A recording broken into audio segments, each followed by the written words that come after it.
Napilitan pong mag-sorry mga kababayan itong reporter ng Bias Media dahil nag-iintriga at hindi nagustuhan ng ating mga kababayan doon sa Netherlands mga kababayan ang kanyang intrigang katanungan.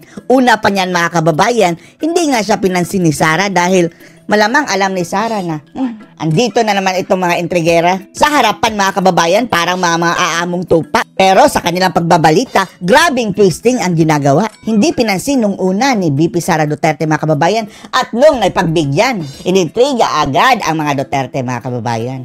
Kaya kinuyog, pinagtulungan ng ating mga OFW mga kababayan at napilitang mag-sorry si Maris Umali. Panoorin niyo po ha. Duterte, even inside, na-charm niya yung mga tao sa loob. So, eto mga kababayan ha.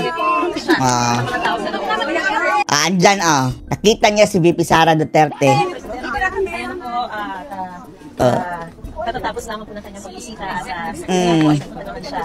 Mas inuna ni Sara Duterte mga kababayan ang ating mga OFW Pilipino, mga social media dyan, vlogger, supporter. Hindi nga vlogger, supporter, pero nagdo-document na sila na mismo mga kababayan at sinishare sa ating mga kababayan without bias, without twisting. Yan ang inuuna ngayon ni Sara dahil hindi na maaasahan itong media Sa hospital para isita ko naman po. Secretary. Thank you. Nilayasan at hindi pinansin ni VP Inday. Buti nga at humabol mga kababayan, hinabol talaga ng Bias Media. Habol nung naabutan niya mga kababayan, intriga ang natikman ni Sara. Buti na lang mayroong mga Pilipino dyan. Hindi ko ba nun parang kumbaga parang tanggap din niya kung hindi siya makabalik ng Pilipinas. Meron din po kayong sinabi.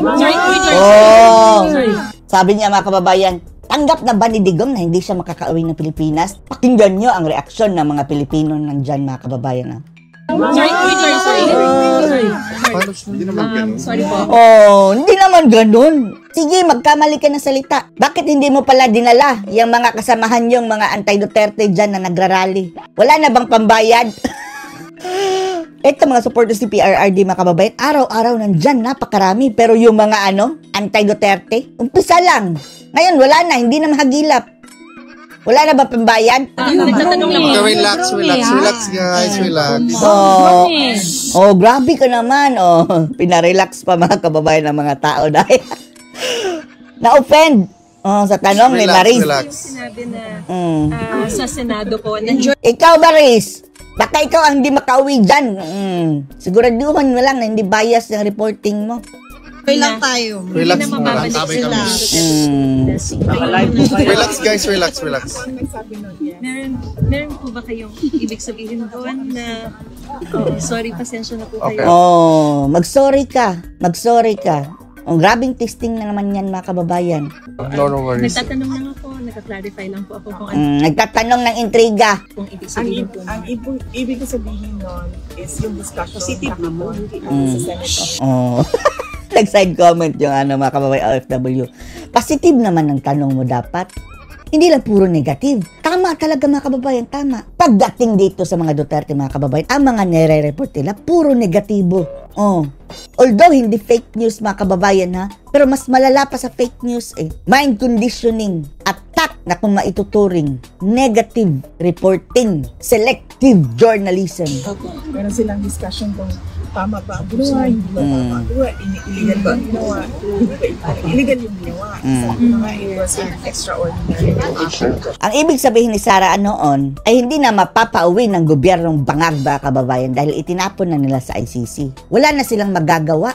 Kahit na anong pagtatalunan nila doon, whether it was a kidnapping, it was an extraordinary condition, it was hindi na nila kahit pa'y maghiring-hiring sila daw dyan, hindi na nila maibabalik si PRRD. Sila na in the first place, pinatapon nga nila. Ibabalik pa ba? Sinandiyan siya sa loob. Meaning mga kababayan, wala nang hope si Sara sa gobyernong bangag na makikipag-cooperate para maibalik si PRRD. Diba? Makes sense, Maris?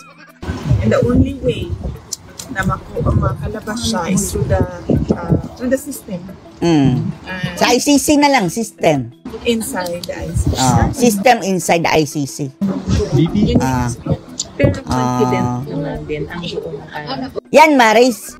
Hindi yung, ang pagkatanong kasi ni Maris Umali, mga kababayan, ay tanggap na ba ni Digong na ano? Hindi na siya makakalabas, makakauwi ng Pilipinas kailanman, forever and ever, until eternity. O, baka ganyan ang kanyang ibig sabihin. O, ayun, kinuyog at nagsorry. Buo na raw ang legal team ni dating Pangulong Rodrigo Duterte sa International Criminal Court ayon sa lead counsel na si Attorney Kumpleto na pala ang mga kababayan, mga abogado ni Tatay Digong. At mayroong isang Pilipino, ewan lang natin kung si Roque ba yun. Malamang hindi si Roque dahil hindi pa niya na-fix ang kanyang visa, mga kababayan. Ang problema daw kay Roque, mga kababayan, ay baka mapauwi o hindi mag-grant ang amnesty nang hindi pa natatapos ang hearing. Delikado. Magpapalit ka ng lawyer at the middle of the hearing. Delikado. Nicholas Kaufman. At may Pilipino raw na magiging bahagi nito. Mula sa The Hague, Netherlands, nakatutok live si Maris Umali. Maris? Hindi kasi si Panelo. Hindi naman nagpunta.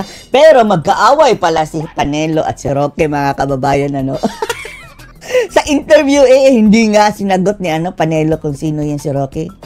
Sabi ni Panelo, daho! Iyan si Roque, hindi ko yan kilala. Ilang beses tinanong, mga kababayan, hindi ko yan kilala. Anong pinag-awayan nila? Jealousy ba? Nagsiselos kayo ng attention sa isa't isa? Competition kasi sila, mga kababayan, siguro sa mga Duterte. Pero wag na sana mag-away-away, kayo na nga lang dyan Pia, tanggap na raw ni dating Pangulong Rodrigo Duterte ang kanyang kahihinatnan dito sa International Criminal Court. Ayan na ang sinasabi, mga kababayan. Hindi ba narinig nito ang eksplanasyon ni Sara? Ang sabi ni Sara, mga kababayan, wala nang magagawa. Hindi na maibabalik ng gobyernong Pilipinas si Tatay Digong at nakasalalay na lang ang bola dyan sa sistema ng ICC. Ngayon, tanggap na hindi makauwi. Duterte ang kanyang Sige daw. dating Pangulong Rodrigo Duterte ang kanyang kahihinatnan dito sa International Criminal Court ayon sa kanyang anak na si Vice President Sara Duterte. Pero ayon din sa vice, ay hindi sila susuko at gagawin ng kanyang buong defense team ang lahat para siya'y makalaya at maibalik sa bansa sa lalong madaling panahon. How about yung sinabi ni Sara? Natanggap na niya na walang magagawa na ang gobyernong Pilipinas sa pagpapauwi kay PRRD. Ay, ewan na natin ito, ng mga medyang ito. May team na raw na nabuo para magtanggol kay dating Pangulong Rodrigo Duterte sa International Criminal Court ayon sa lead counsel niya si Attorney Nicholas Kaufman. Hindi pinangalanan ni Attorney Kaufman kung sino-sino ang makakasama niya sa defense team. Dahil iintrigahin niya na naman. Pero kinumpirma niyang may Pilipinong magiging bahagi nito. It's going to Philippine be a lawyer. team of a maximum of 5 members and we'll be appointing other people to assist us on a needs-be basis. At the very least, will there be a Filipino in the team? Yes. Yes, there. Dapat talaga may Pilipino. Dahil nangyari ang ina-allege sila, mga kababayan, sa jurisdiction ng Pilipinas. Gaano kalaki yung role ng Filipino lawyer sa defense team po ng Pangulo? Yes, kailangan ng Filipino lawyer kasi merong mga i-argue doon na batas ng Pilipinas. So, meron talagang Filipino lawyer kasama. Nang tanungin ko kung sina dating Executive Secretary Salvador Medialdea Mukhang hindi na si Medialdea, mga kababayan, dahil 2 beses na nga yung nag-collapse dahil sa lamig. Hindi naka-adjust ang katawan. ba ito o si dating Presidential Spokesperson Attorney Harry Roque. Ongoing ang asylum process. Hindi pa rin pwede. Shortlist pa yung inutusan ko na mag-interview kay Nicholas Kaufman. Inutusan ko siya ngayon na maghanap ng Filipino lawyers. Pero dapat kayo ang what if kasabwat din yung mga lawyer na iyan. Sana nga hindi, dapat trusted na lawyer nyo, Sara. ICC accredited na, ma'am? Likely hindi na. Kasi ilan lang naman yung ICC accredited. But we'll see. We'll see. Depende sa abilidad ng lawyer. Sabi ni Vice, tila tanggap na ng dating Pangulo ang nangyayari at kahihinatnan niya. Ayusin mo yung reporting mo dahil kinuyog ka na ng mga Pilipino dyan sa Netherlands. Baka dito ka naman kukuyugin. Mensahe niya sa mga taga-suporta matapos arestuhin. The country will get worse and worse. We are veering toward dictatorship. Sabi niya, dahil clearly daw fractured yung governance Correct. sa ating bansa and disgruntled yung mga tao. Anong masasabi niyo dito mga kababayan sa mga bagong updates? Post your comments below.